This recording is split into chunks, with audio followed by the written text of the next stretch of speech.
ये कहानी एक छोटी सी चिड़िया तितली की है जो बरसात के मौसम में अपने घोंसले, अपने अंडों और जंगल के बदलते स्वरूप के बीच जीवित रहने की लड़ाई लड़ती है। ये केवल एक चिड़िया की कहानी नहीं, बल्कि प्रकृति और मानव के बीच के संबंध की भी कहानी है। कहते हैं जंगल में एक नमी घुली हुई थी। हवा में पत्तों की सरसराहट के बीच कहीं दूर से कोयल की मृदु आवाज आ रही थी। आकाश में बादलों का जमकड़ था। गर्मियों की तपश अब ढल चुकी थी और हर पत्ता बारिश के पहले कतरे का इंतजार कर रहा था।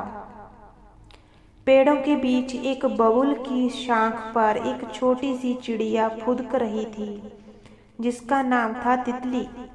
उसके पंख हल्के भूरे और पेड़ के नीचे सफेद धब्बों से सजे हुए थे।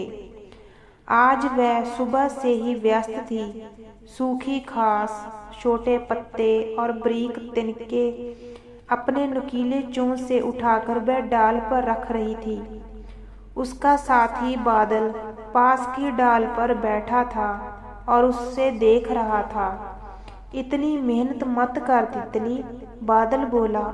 अभी तो बारिश शुरू भी नहीं हुई। तितली ने बिना रुके कहा, इसीलिए तो कर रही हूँ। पहली बारिश से पहले घोंसला बन गया तो अंडे सुरक्षित रहेंगे। उसकी आंखों में एक चमक थी।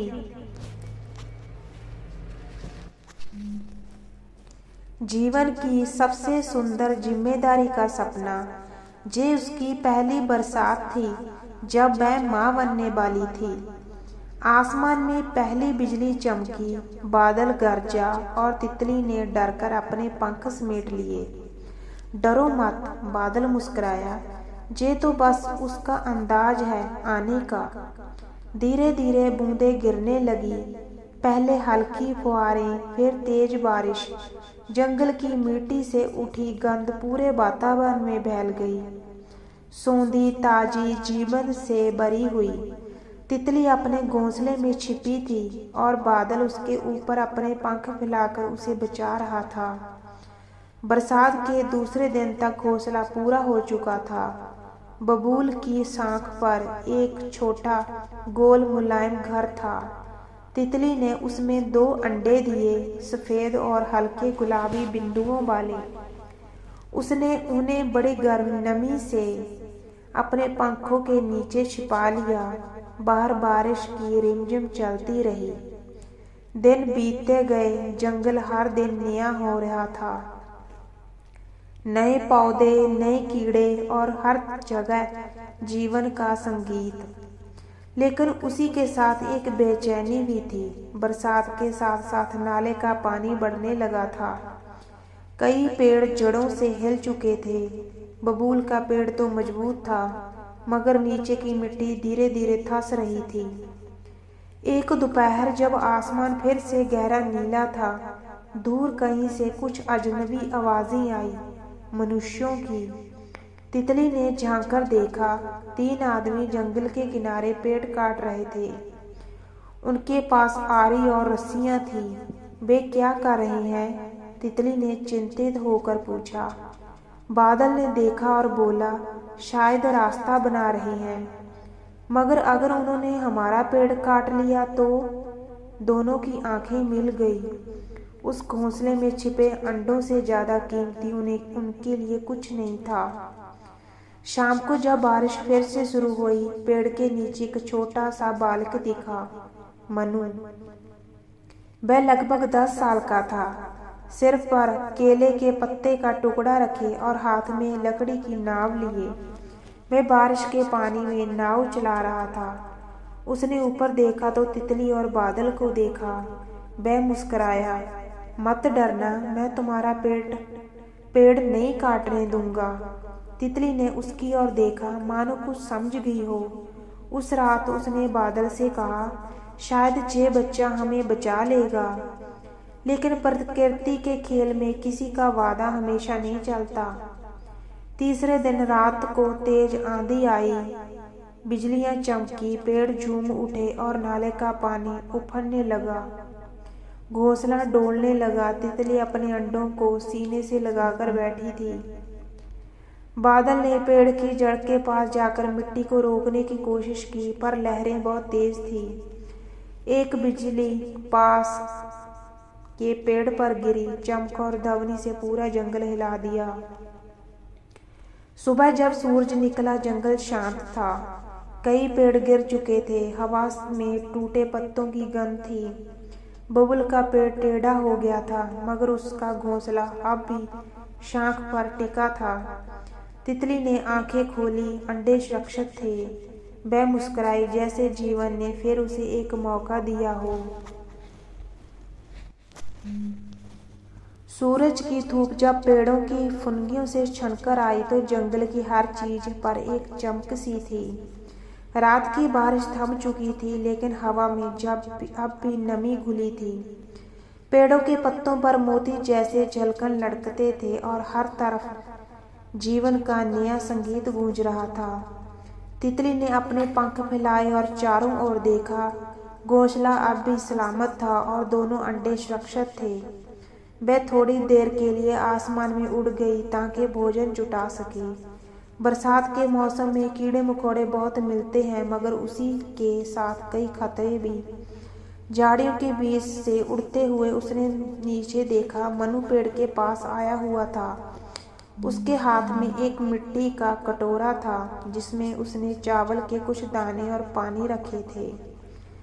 लो छोटे पंछी, उसने पेड़ की जड़ के पास रखते हुए कहा, तुम्हें डरने की जरूरत नहीं है। तितली दूर बैठी जे सब देख रही थी। उसे समझ नहीं आया कि कोई मानव इतना कोमल भी हो सकता है। वह धीरे से उड़कर नीचे आई और एक डाल पर बैठ गई। मनु ने उसे देखा, फिर मुस्कुराया। आओ खा लो, मैं तुम्हें कुछ नहीं कहूँगा। कुछ क्षण के लिए हवा थम गई। फिर तितली ने छलांग लगाई और कटोरे के पास उतर आई। उसने एक चावल का दाना चुग लिया। धीरे से विश्वास की पहली झलक हो। बरसात अपने चरम पर थी। उस दिन के बाद मनु रोज आता रहा। वह कभी चावल, कभी रोटी के टुकड़े, कभी कुछ चीज लाता और पेड़ के नीचे रख देता। नाले का पानी अब नदी जैसा हो गया था। कई छोटे जानवर ऊपर की ओर भाग गए थे। तितली का पेड़ अब पानी के बीच एक छोटे द्वीप की तरह खड़ा था, लेकिन वह और बादल वही रहे, क्योंकि उसने अंडे वही थे। एक रात जब तेज हवा चली, तितली ने घोंसले में अपने पंख फैलाकर अंडों को ढक लिया। बादल पास की डाल पर पकड़ा बैठा था, ताकि अगर पेड़ झुके तो घोंसला न गिरे। बारिश लगातार हो रही थी, जैसे आसमान में कोई बांध टूट गया हो। सुबह तक जंगल का नक्शा बदल गया था। कई पेड़ गिर चुके थे, रास्ते मिट गए थे और पानी हरा और फैला हुआ था। पेड़ अब आधा डूबा हुआ था। तितली ने देखा, अगर पानी और बढ़ा तो उसका घोंसला डूब जाएगा। वह चिंतित होकर बोली, हमें कुछ करना होगा बादल। बादल ने कहा, मैं पेड़ की ऊपरी शाख पर एक नया घोंसला बना दूंगा, पर अंडे मैं उन्हें संभाल लूंगा। दोनों ने मिलकर काम शुरू किया। बादल ने ऊपरी शाख के सूखी टहनी और पत्ते लाकर नया स्थान तैयार किया। तितली ने सावधानी से एक एक अंडा उठाकर ऊपर पहुंचाया। वह बहुत थक चुकी थी, लेकिन उसके भीतर मां बनने की शक्ति थी। वह रुक नहीं सकती थी। शाम तक नया घोंसला बन गया। दोनों ने राहत की सांस ली। पेड़ के नीचे अब पानी था और मनु वहां नहीं आ पा रहा था, लेकिन उसने दूर से देखा, तितली का पेड़ अब भी खड़ा है। वह चिल्लाया, डरो मत छोटे पंछी, जब पानी घटेगा मैं आऊंगा। वह आवाज तितली तक पहुंची। वह मुस्कुराई, मनु अब जंगल का हिस्सा बन चुका है। बरसात अब धीमी हो चुकी थी। सूरज बादलों के बीच से झांकने लगा था। नाले का पानी उतर रहा था। तितली अपने घोंसले में अंडों को नरम गर्म रखे थी, और एक सुबह जब हवा में फिर से जीवन की गंध आई, एक छोटा गीला कांपता हुआ बच्चा बाहर निकला। उसकी आंखें बंद थीं, शरीर नरम और पंखों के स्थान पर हल्की सी झीली थी। तितली ने अपने पंखों से उसे ढक लिया। उसका दिल धड़क रहा था। अब वह माँ बन चुकी थी। बादल पास बैठा था, आंखों में गर्व लिए। देखो, उसने कहा, हमारा बच्चा बारिश ने हमें नहीं हराया। पर प्रकृति का खेल अब भी खत्म नहीं हुआ था। दूसरा अंडा अब तक नहीं फूटा था। 3 दिन बीत गए। तितली बेचैन थी। उसने अंडे को बार बार पलटा, उसे अपने पंखों से गर्म किया, लेकिन कोई हलचल नहीं थी। शायद बादल रुक गया। तितली ने उसकी बात काट दी। नहीं, वह जिंदा है, बस उसे वक्त चाहिए। लेकिन उस रात जब आकाश में आखिरी तूफान उठा, बिजली फिर से जंगल में गिरी, पेड़ की ऊपरी शाख टूट गई, घोंसला डगमगाया और एक झटके में दूसरा अंडा नीचे गिर गया। तितली ने चीख लगाई और नीचे झपटी। नीचे अब भी कीचड़ और पानी का मिश्रण था। वह गिरी, पंख भीग गए, लेकिन उसने अंडे को ढूंढ लिया। अंडा टूट चुका था। उसमें जीवन का कोई चिन्ह नहीं था। वह चुपचाप बैठी रही। बरसात उसके ऊपर गिरती रही। बादल ऊपर से पुकारता रहा, तितली वापस आओ, तुम्हारा बच्चा तुम्हारा इंतजार कर रहा है। धीरे धीरे वह ऊपर लौटी। उसने टूटा अंडा पास रख दिया, जैसे किसी अपने का संस्कार कर रही हो। और फिर उसने अपने नवजात बच्चे को देखा और वह पंख फड़फड़ा रहा था, जैसे दुनिया को पहली बार महसूस करा रहा हो। उस क्षण तितली की आंखों में आंसू गिर पड़े, दुख और खुशी दोनों के। वह जानती थी कि हर बरसात कुछ ले जाती और कुछ नया दे जाती है। 2 दिन बाद बारिश थम गई। सूरज निकला। मनु वापस जंगल में आया। पेड़ की ऊपरी शाखें टूटी हुई थी, लेकिन उसने देखा घोंसले से एक छोटा सिर बाहर झांक रहा था। वह खुशी से चिल्लाया, अरे तू तो माँ बन गई। वह पेड़ के पास बैठ गया और धीरे से बोला, देख, मैंने तेरे लिए बीज लाया है। तितली ने उसकी आवाज़ पहचानी। वह घोंसले से उड़कर नीचे आई, कुछ देर तक मंडराई, फिर उसकी हथेली के पास आकर बैठ गई। मनु ने डरते हुए अपना हाथ स्थिर रखा। उसने फुसफुसाया, अब डर नहीं लगेगा ना? तितली ने हल्के से अपना सिर झुकाया, जैसे धन्यवाद कर रही हो। उसके ऊपर नीला आसमान था, नीचे चमकती मिट्टी और हवा में जीवन की सुगंध। कुछ सप्ताह बाद जंगल फिर से हरा भरा हो गया। छोटा चूजा अब उड़ना सीख रहा था। बादल उसे सिखाता, पंखों को हवा में भरोसा करना पड़ता है। तितली दूर से देखती और मुस्कुराती। एक सुबह जब सूरज की किरणें पेड़ों पर गिरी, तितली ने अपने दोनों पंख फैलाए और ऊपर उड़ गई। मनु नीचे खड़ा था। वह उसे जाते हुए ऊपर देखता रहा। वह जानता था, वह अब चिड़िया केवल जंगल की नहीं रही, वह बरसात की आत्मा बन चुकी है। बरसात अब बीत चुकी थी। जंगल धीरे धीरे अपने पुराने ढंग में लौटने लगा था। गिरे हुए पेड़ों की जगह अब नई कोपलें निकल आई थी और हवा में अब कोई डर नहीं था, सिर्फ शांति और वापसी का संगीत। बबुल का पेड़ तो तूफान में झुका था, अब स्थिर खड़ा था।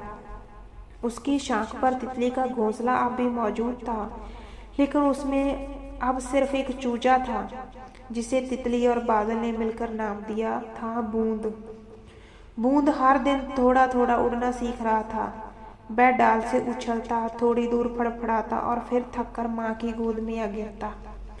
तितली उसे प्यार से कहती, उड़ना मत सीखो, हवा को महसूस करना सीखो, उड़ना तो अपने आप आ जाएगा।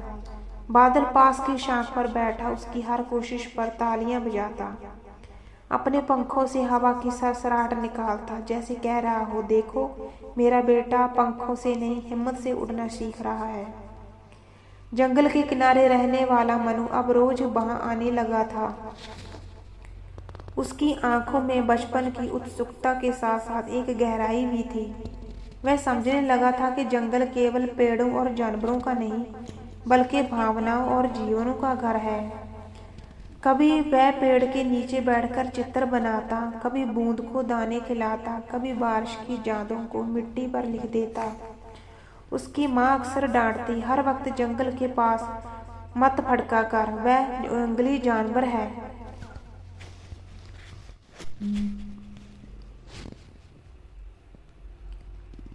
पर मनु जानता था सच्चे जंगल तो शहर में है, जो बिना वजह काटते हैं, जलाते और मारते हैं। एक दिन वह बोला, माँ जंगल भी घर होता है, बस दीवारों की जगह पेड़ होते हैं। माँ मुस्कुरा दी, मगर उसकी आंखों में डर बना रहा।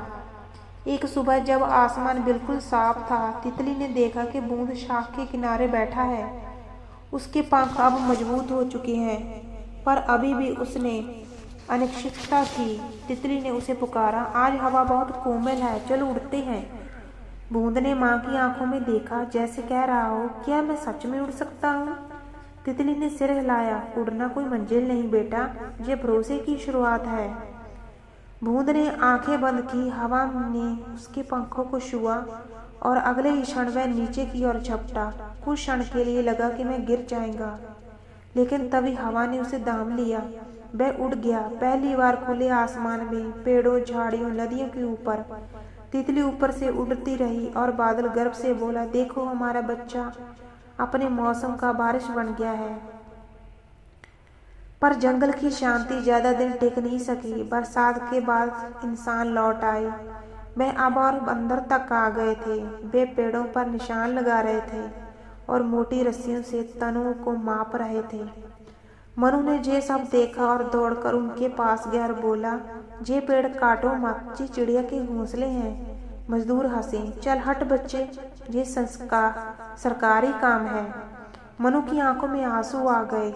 वह घर भागा और पिताजी से बोला, पिताजी वे पेड़ काट रहे हैं तो चिड़िया कहाँ जाएंगी?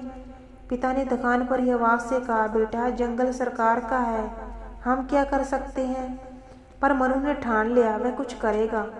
उस रात वह जंगल में आया। चांदनी के पेड़ों की परछाइयां लंबी थी। बबूल का पेड़ भी उसमें से एक था, शांत मगर जैसे डर से कांप रहा हो। तितली अपने घोंसले में थी। मनु ने धीरे से ऊपर देखा और कहा, मत डरना मत, मैं तुम्हारे पेड़ की रखवाली करूंगा। अगली सुबह कुछ मजदूर आए और रस्सी डालने लगे। तितली घबरा गई। बादल फड़फड़ाते हुए उड़ा। बूंद ने नीचे झांका। वह समझ गया कि वह कहीं खतरा है जिससे माँ डरती है।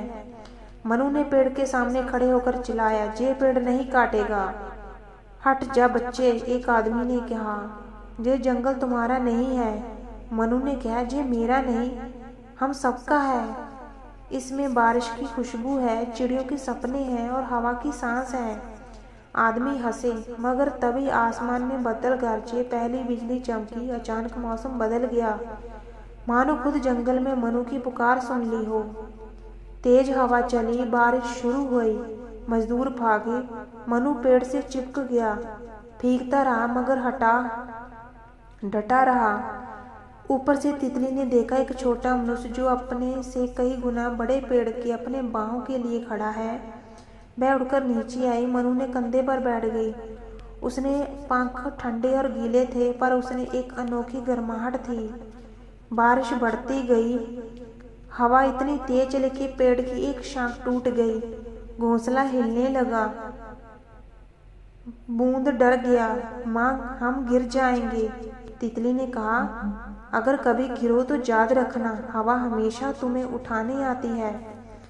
इतना कहकर उसने अपने पंख बूंद के चारों ओर फैला दिए। बिजली चमकी और अगले ही क्षण पेड़ की शाख टूटकर नीचे गिर गई। मनु ने देखा, घोंसला नीचे गिरा और उसमें बूंद बाहर निकला, पर तितली कहीं नहीं दिखी। वह दौड़कर गया। बूंद कांप गया, लेकिन जिंदा था। उसने उसे अपनी हथेली से उठाया। पास की मिट्टी से गिरी तितली हिल नहीं रही थी। उसके पंख भीगकर मिट्टी में सिमट गए थे। मनु की आंखों में आंसू बह निकले। उसने धीरे से कहा, तूने अपने बच्चे को बचा लिया, अब मैं उसे बचाऊंगा। उसने बूंद को अपने घर में जाकर कपड़े से लपेटा और हर दिन उसे खाना खिलाया, उड़ना सिखाया। धीरे धीरे बूंद फिर से मजबूत होने लगा। मनु ने उसे अपने कमरे की खिड़की से उड़ना सिखाया, पहले आंगन तक, फिर छत तक, फिर आकाश तक। समय बीतता, मनु अब किशोर हो चुका था। उसने जंगल में एक छोटा सा केंद्र बना लिया था जहाँ घायल पक्षियों का इलाज होता था। वह अब गांव के लोगों को सिखाता कि जंगल कोई संस्थान नहीं, ये रिश्ता है।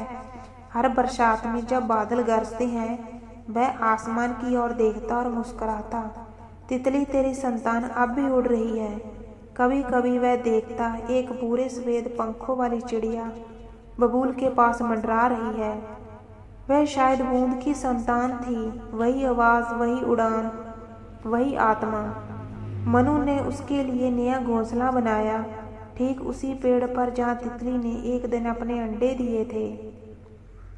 बरसात फिर आई, नए पत्ते फूटे, बबुल की शाख पर नया जीवन पल रहा था। मनु ने आसमान की ओर देखा, पहली बारिश बूंद उसके चेहरे पर गिरी। वह मुस्कुराया और बोला, तितली, अब तुम्हारा मौसम लौट आया है। हवा में हल्की सी छनछनाहट गूंजी, जंगल में जैसे उतर गया। बारिश हमेशा लौटते हैं, बस रूप बदल कर।